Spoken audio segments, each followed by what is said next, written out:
A pediatrician charged with caring for children is accused of killing her own 4-year-old daughter and staging her death to look like an accidental drowning. Her attorney says it is all a huge misunderstanding and that prosecutors are jumping to conclusions. We're speaking with a coroner to find out what investigators look for in a case like this and the red flags that led to murder charges. Welcome to Sidebar, presented by Law&Crime. I'm Jesse Weber. 36-year-old Neha Gupta is currently in the process of being extradited from her home state of Oklahoma to Florida, where authorities say she killed her daughter during a beach vacation. Police in El Portal, Florida, this is in the Miami area, say that Gupta and her 4-year-old daughter, Aria Talathi, checked into a rental property on June 25th. 2 days later, Aria would be dead and Gupta would be in a police interview room questioned about how her little girl ended up in a backyard pool in the middle of the night. So to talk more about the investigation so far, I want to bring in a special guest. I want to bring in South Carolina coroner Naida Rutherford. Naida, thank you so much for coming here on Sidebar. Really appreciate it. Thank you so much for having me. This is a very sad story.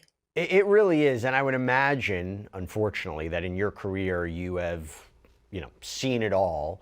How difficult is it to perform examinations, autopsies, when you're dealing with a child? Honestly, you have to remove the emotion out of it. You have to remove yourself from it. I'm a mom. I can't imagine hurting my children.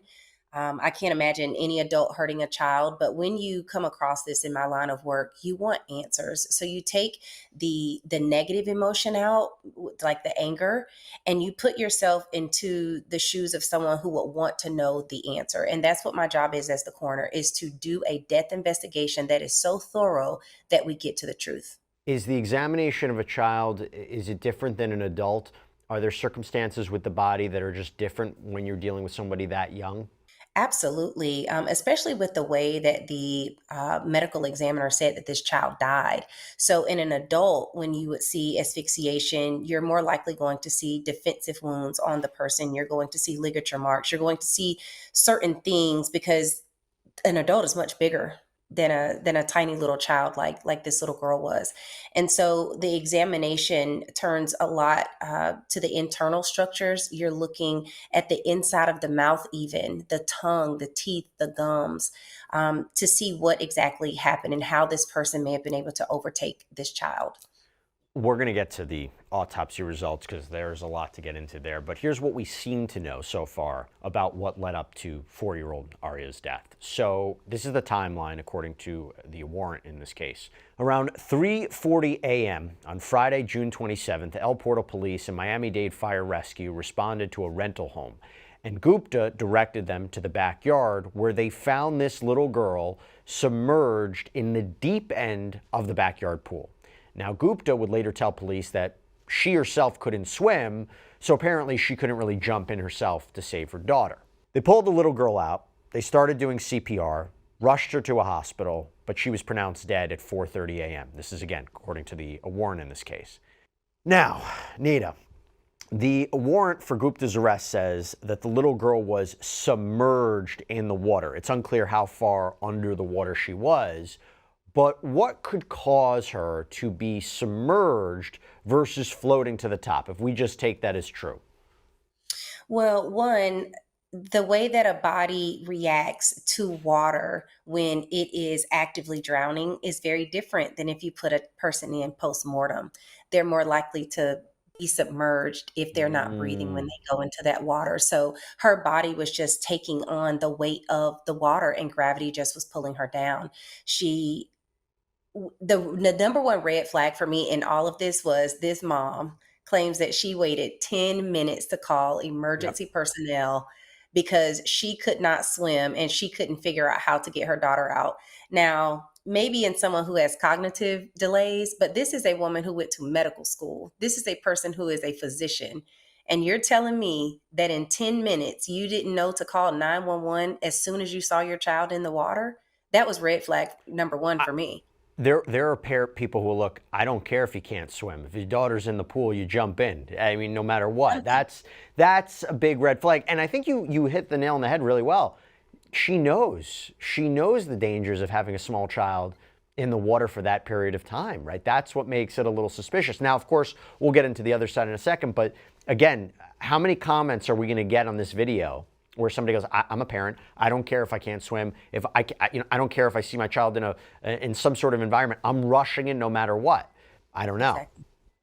Adrenaline takes over. I mean, we've all heard the stories about moms who've picked up cars to remove them off of their child. We've seen people who don't know how to swim who jump in and are able to save their child. I don't know how big the pool was. I don't know what things she had at her disposal there, but I can't imagine that you have a pool in a rental home that doesn't have like a life vest. I mean, I would think it would be mandatory if you have a rental in a pool that you should have some sort of life-saving devices there. Like, you didn't have anything that you could jump into that pool with.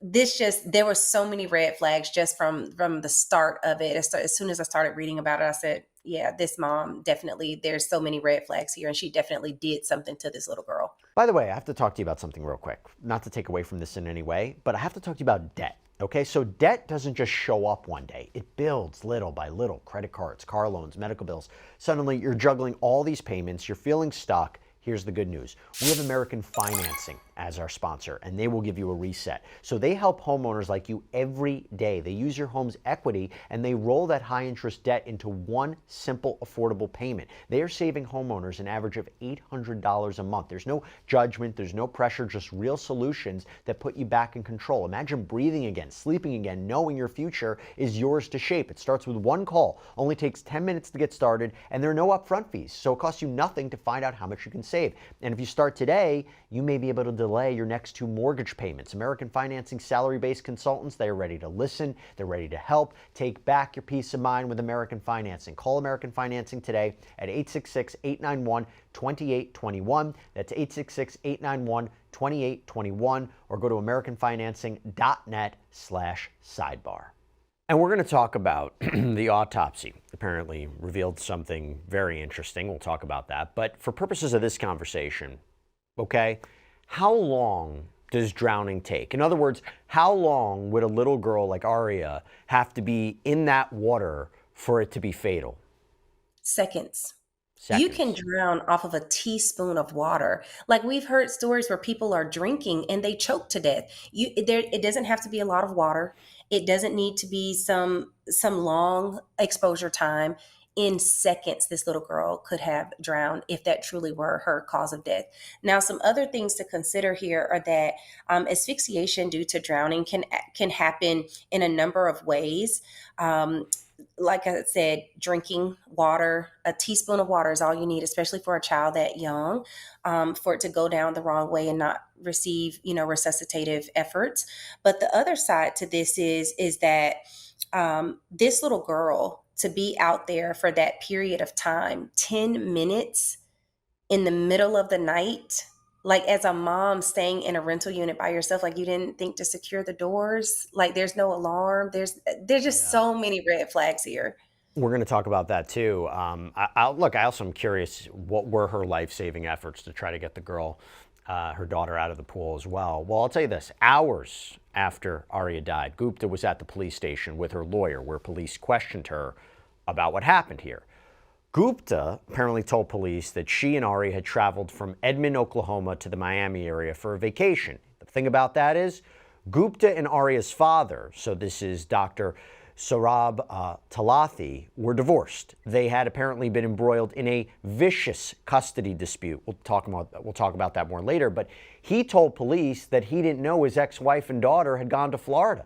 Details in the warrant reveal that surveillance video from the rental property corroborated Gupta's story that she and Aria were the only occupants of this Airbnb from June 25th to June 27th.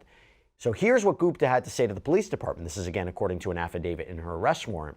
And by the way, a quick note here, the warrant refers to Gupta as the subject and Aria as deceased victim. It says, quote, on Friday, June 27th, the subject voluntarily responded to Miami-Dade Sheriff's Office headquarters, accompanied by her attorney, and agreed to provide an audio-recorded statement.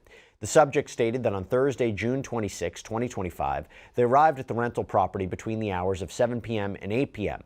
The subject stated that the deceased victim was tired after a full day of riding jet skis, along with spending the day at the beach, and was asleep.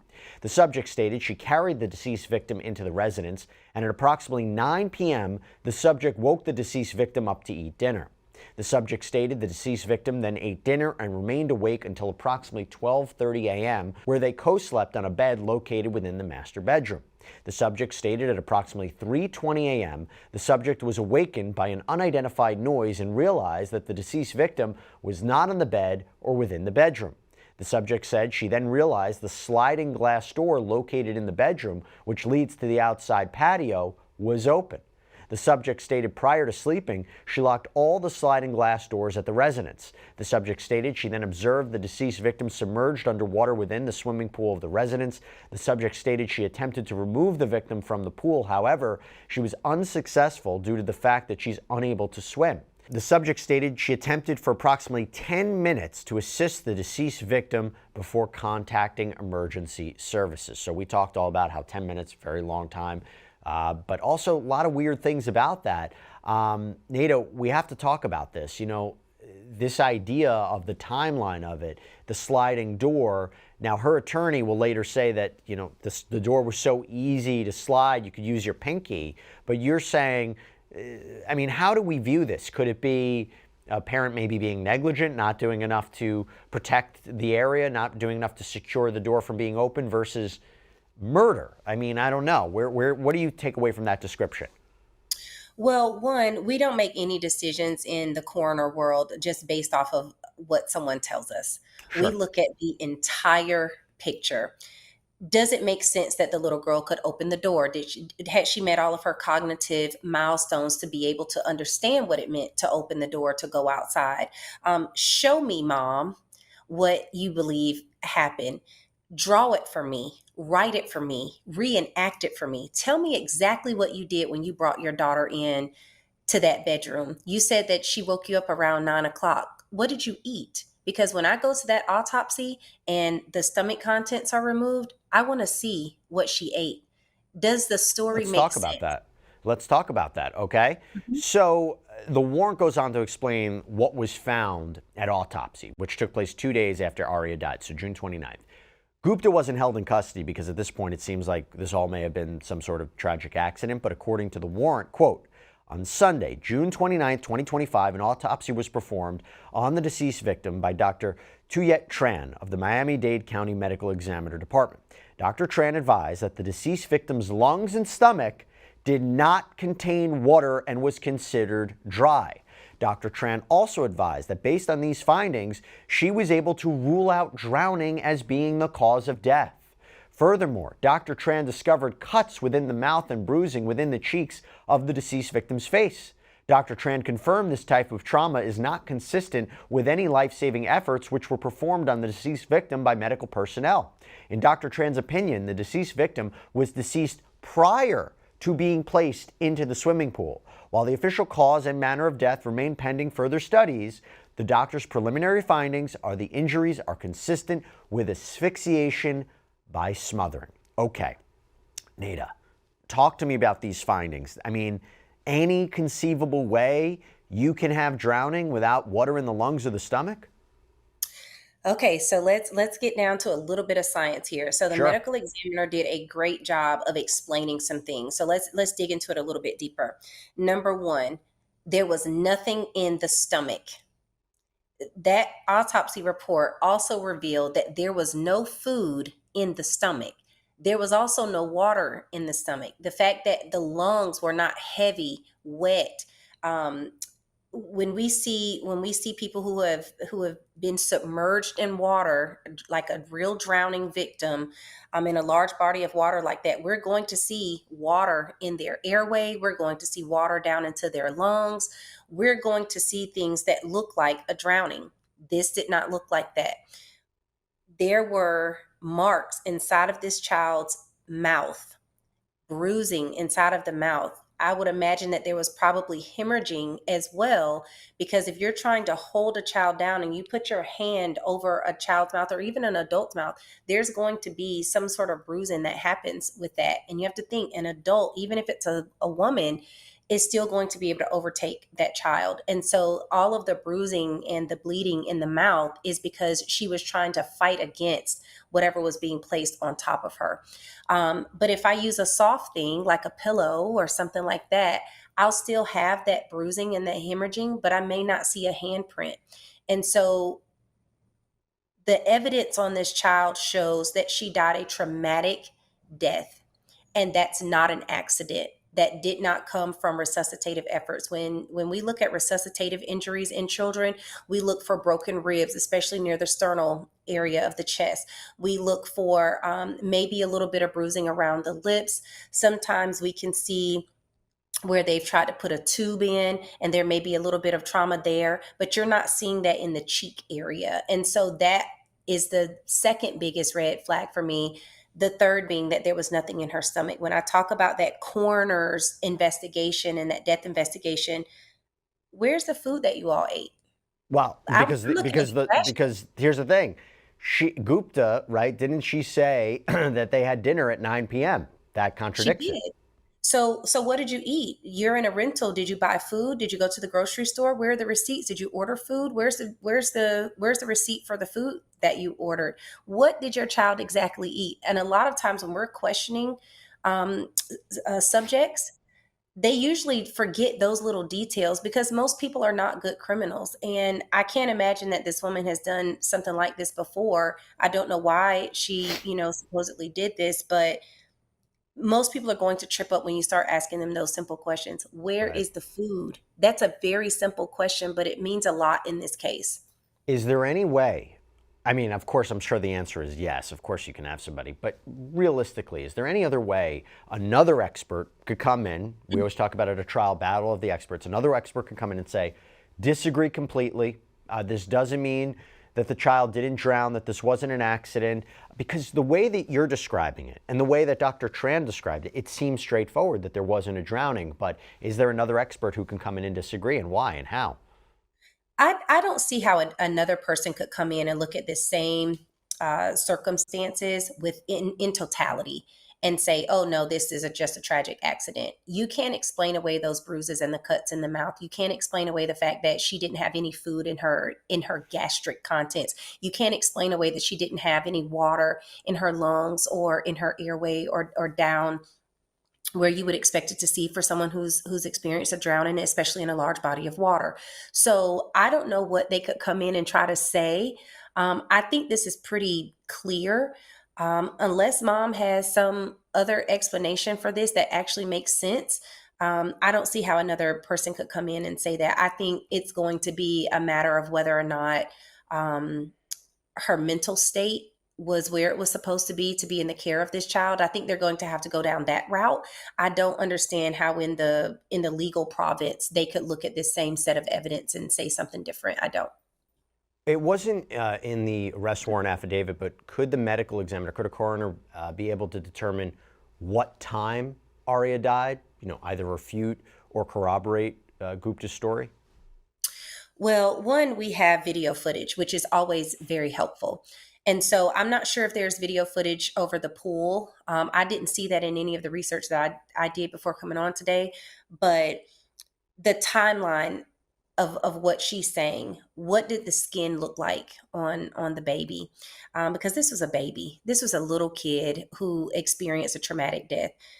What did her skin look like? Was it pruned? Was it starting to slip? How long had this little girl been in the pool? You can look at water damage. Now, an exact time is still something that I don't care where you go in the world. Postmortem intervals and time of death is still not an exact science, but they could look at the water damage to her body to see how long she had possibly been submerged.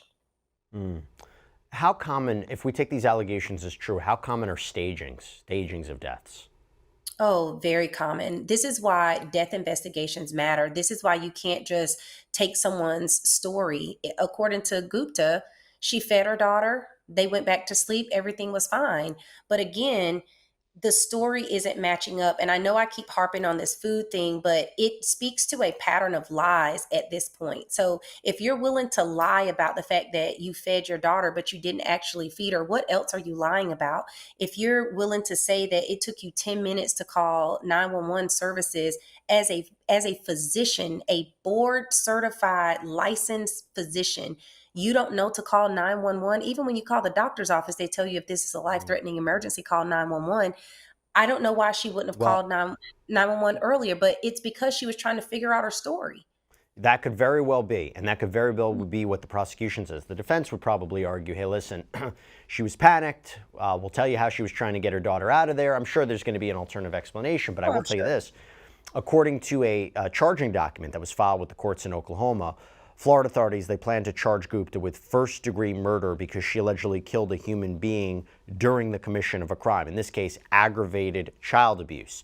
So the judge ordered that Gupta's arrest and extradition the following Monday, June 30th, saying, to all and singular sheriffs of the state of Florida, greetings. You are hereby commanded to immediately arrest the defendant and bring him or her before me, a judge in the 11th Judicial Circuit of Florida, to be dealt with according to law. Now, according to a news release from the U.S. Marshals Service, the U.S. Marshals Oklahoma City Metro Fugitive Task Force and Oklahoma City Police, they arrested Gupta in Oklahoma City on July 1st. Gallesis Saralta, U.S. Marshal for the Southern District of Florida, said in a statement Wednesday, July 2nd, this individual is accused of committing a horrendous act, and her swift arrest illustrates the professionalism, communication, and teamwork of all agencies involved. And according to Oklahoma court records that we viewed, a waiver for extradition was filed July 3rd. Now, in an interview with Florida's My Journal Courier, one of the lawyers representing Gupta, Richard Cooper, called the murder charges against Gupta absurd, quote, absurd. Cooper told the outlet that he himself went to the Airbnb, tried to open the latch on the sliding glass door, said he was able to do it with just his pinky finger. Again, goes to the idea of should it be properly secured? How easy was it for the girl to get out? But Cooper also told the outlet that he planned to have a second independent autopsy done on Aria's body. And Naida and I talked about, redoing an autopsy, having a second autopsy. I mean, you don't think, Naida, that there's going to be anything necessarily different per se, unless I will tell you this much. In a statement that was released to several media outlets, Cooper said, we're disappointed that the Miami-Dade Sheriff's Office succumbed to pressure and rushed to judgment. As a result, a grieving mother who just lost her daughter is in jail. We look forward to a full investigation which will uncover the truth of the matter. And in a separate statement to the Miami Herald, Cooper said, Dr. Gupta fully cooperated with law enforcement and gave multiple statements that never wavered in consistency. Rather than conduct a thorough investigation, which could require multiple autopsies and toxicology analyses, the MDSO decided to apply for a warrant for a grieving mother going through the unimaginable. We look forward to all the facts coming to light.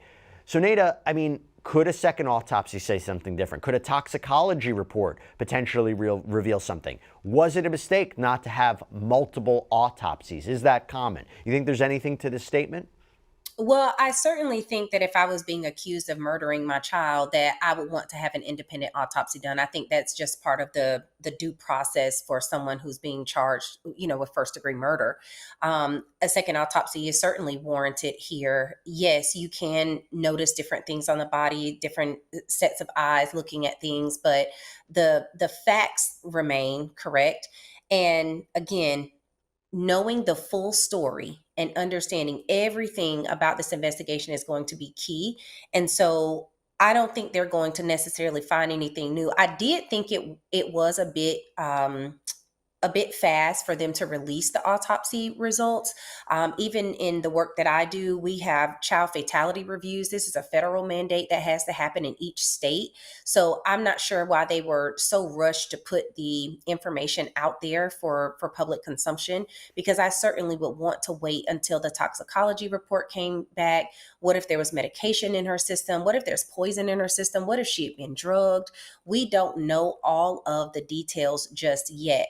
But in reading the parts of the story that we do have access to, there were lots of red flags for me as a coroner. Number one, the timeline for when she say these events happened, the autopsy report that was released to the media, those things are red flags for me because they don't line up with what mom is saying. And so, grieving mother, all the things, sure. but some things still don't add up. You, Mom Gupta, you're going to have to explain to me how your daughter ended up with these injuries in her mouth. They did not come from resuscitative efforts.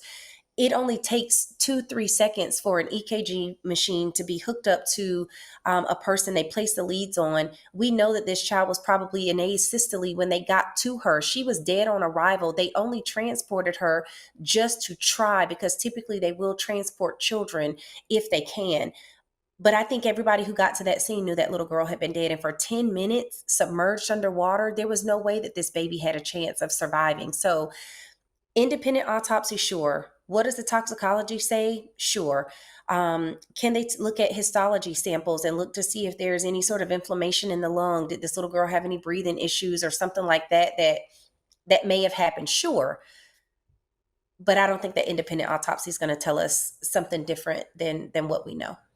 Such a sad case. Naida Rutherford, thank you so much for taking the time speaking with us about this. Really, really appreciate your expertise. Thank you so much for having me. Now, there's one more layer to this case that I got to touch upon too. Why? Because apparently there is another attorney who finds the investigation against Gupta dubious, and that is one of her defense attorneys in Oklahoma, Chris Smith, who said the allegations, quote, don't track with what he knows about her. He told the Miami Herald, Neha Gupta is a caring and attentive mother, fully dedicated to her child. The idea that she could have harmed her child is completely inconsistent with her character and the life she has led. This is a grieving mother facing unimaginable loss, not a criminal. We are confident the truth will emerge, and when it does, it will show that Neha Gupta is innocent. And when I say divorce attorney, that is important because it's being reported that while authorities haven't released a motive, nor is it clear why she and her daughter went to Florida, as we were looking into Gupta and these allegations, we have to talk about the divorce aspect, okay? We dug through dozens of court documents that were filed in divorce court in Oklahoma, and I'll say this was a very contentious fight that went on for years. We found out that her ex-husband, Dr. Talathi, filed for divorce in 2022, so only, about a year after Aria was born, and the court didn't officially recognize the divorce until 2024. And as I mentioned before, Talathi didn't know that Aria and Gupta had gone to Florida. According to the arrest warrant, Dr. Talathi did not travel with the subject and the deceased victim to Miami, Florida, and was unaware that the deceased victim had left the state of Oklahoma. According to Dr. Talathi, there is an ongoing custody battle within the state of Oklahoma over the victim's care between himself and the subject. Now, court documents that were filed with the court just before Aria died described the custody battle over the little girl as, quote, a highly contentious and procedurally complex litigation spanning over 2 years, marked by aggressive tactics, repeated motions for extraordinary relief, and protracted proceedings. And the dozens of filings involved in the case include arguments over primary custody, who would have had the child when, child care for Aria, including what daycare she can attend, what rights each parent has when it comes to Aria's medical care. So according to the Oklahoman and Miami Herald, Gupta had accused her ex of domestic abuse. However, the court disagreed about that conclusion, apparently citing a lack of evidence, and the couple was assigned a parenting coordinator, and even Aria was granted a guardian ad litem. This is a person to support her best interest in these court proceedings. And in April of this year, a, quote, report of the parenting coordinator and notice of concern of parental behavior was filed. The document detailed how a decision as small as where Aria would attend gymnastics classes was blown out of proportion into a serious issue, so much so that the parenting coordinator had to intervene and help mediate. According to court documents, early on in the divorce proceedings in 2023, a psychological evaluation was ordered for both parents. However, it seems those evaluations were never done. Paperwork filed on April 10, 2025 reads, respondent, meaning Gupta, has again put her mental state in question, and therefore it is in the best interest of the minor child that this court enforce the order of May 31st, 2023, and requests respondent to undergo a psychological evaluation. Gupta's attorneys filed a response basically saying if she has to get one, so does Dr. Talathi, her ex. It's unclear, again, if either of those evaluations ever took place. But then in May, the court granted an emergency order first requested in March, which granted temporary sole custody of Aria to her father, Dr. Talathi. The order reads, the court finds that an emergency exists and that the respondent will continue to interfere with medical treatment of the minor child. And there had also been a lot of arguments over attorney's fees in the divorce case. Paperwork indicates that Gupta had requested around $4,500 from her ex-husband to cover the cost. Talathi said that Gupta owed him more than $100,000. So a judge ended up tossing out Gupta's request, reduced the amount that Talathi had asked for to around $79,000. In June of 2025, Gupta's attorneys filed an appeal with the Oklahoma Supreme Court saying that the court erred by denying her request that Talathi pay attorney's fees. And then you have this garnishment affidavit that was actually filed July 1st by Dr. Talathi's attorney days after Aria's death, which lays out what Gupta owes him. Almost, again, $80,000. Attorney's fees, court costs, judgment principal, interest. But there's also a serious snag in whether Talathi will actually see any of that money. It turns out Gupta was fired from her position at OU Health before her daughter's death. This is a level 1 trauma center that's affiliated with the University of Oklahoma, by the way. OU Health. Dr. Neha Gupta was suspended from patient care, given notice of termination, and was no longer seeing patients at the health system as of May 30th, 2025. She has also been given notice of termination by the university. A more specific reason for her termination wasn't given, but I'll just tell you, look, sad case, strange case. We'll definitely keep a careful eye on it. That's all we have for you right now here on Sidebar. Everybody, thank you so much for joining us. And as always, please subscribe on YouTube, Apple Podcasts, Spotify, wherever you should get your podcasts. I'm Jesse Weber. I'll speak to you next time.